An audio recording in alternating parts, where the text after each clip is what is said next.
Hey, what's going on, everybody? This is Tyrone back with Tech Life. And up on the announcement of the Sprint and T-Mobile mergers, throughout the process, I made several videos stating that as the company gets approval and they become the size that they are today, T-Mobile's biggest weakness would still be coverage. It's not going to be the spectrum assets because they now have a boatload of spectrum. They bought millimeter wave. They got 2.5. They got all the PCS and AWS that they got. And then they got a pretty significant chunk of low band in the 600 megahertz auction. So that's not their weakness anymore. They got revenue intake now. They got a lot of customers in if you include all the Sprint customers that they're migrating. And the one thing that I spoke about, if you guys recall on those videos a few years back, was T-Mobile's biggest weakness as the size of the company that they will be, if approved, is going to be coverage. And that now in 2021, going into 2022, this year is going by pretty quickly. It's 4th of July. So for those of you that celebrate, happy 4th. So, July will fly by. Pretty soon we'll be in August, September, October, and then we'll head into Q4 and into the later parts of the year. So T-Mobile's biggest weakness still is going to be coverage because of the size of the company they are. They are now a huge company if you include all the Sprint customers and assets. They are a big company now. So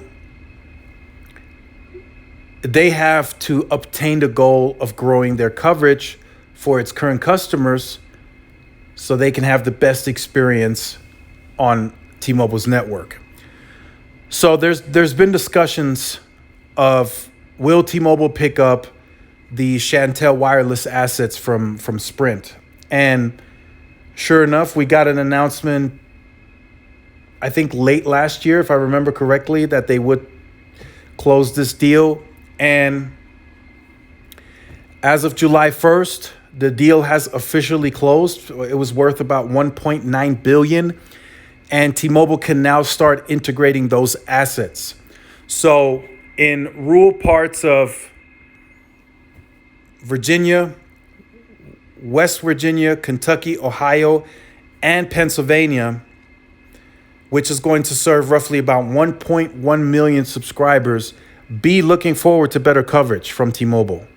They're going to try to integrate these assets very quickly, but keep in mind, this takes money.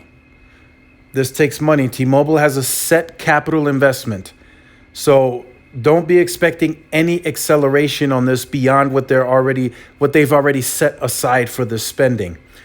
Several of you have emailed me over the last few days asking if this is going to include the total, on top of the total tower sites that T-Mobile is going to add over the next few years. So the Sprint Keep sites was set between 12 to 13,000. That number could increase now with this deal, or that number already increased to that 12 to 13,000. So I'll have to do some more digging on that over the next few weeks to get you guys an update.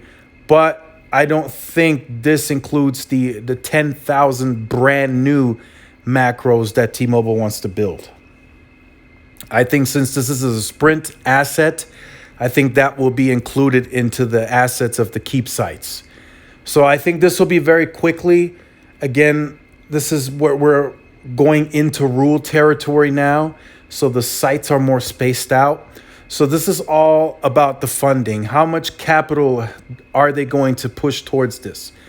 They'll make strides this year, but I think a lot of this will have to be completed next year.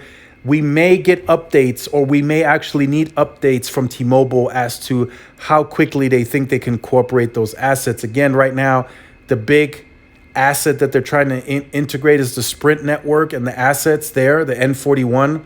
So they're working through that very quickly, building the anchor network, which is adding the Sprint spectrum onto the T-Mobile sites, and then Now they're starting on getting some of the keep sites converted with the T-Mobile equipment.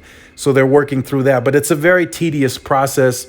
Again, if you are fully ripping and replacing sites, that can take a few days, up to 10, 11 days to fully get that done with everything, especially if you have to go back and add the backup generator and if there's microwave backhaul on the site, you want to add direct fiber. So there's several different processes that can go on, and each site will be unique.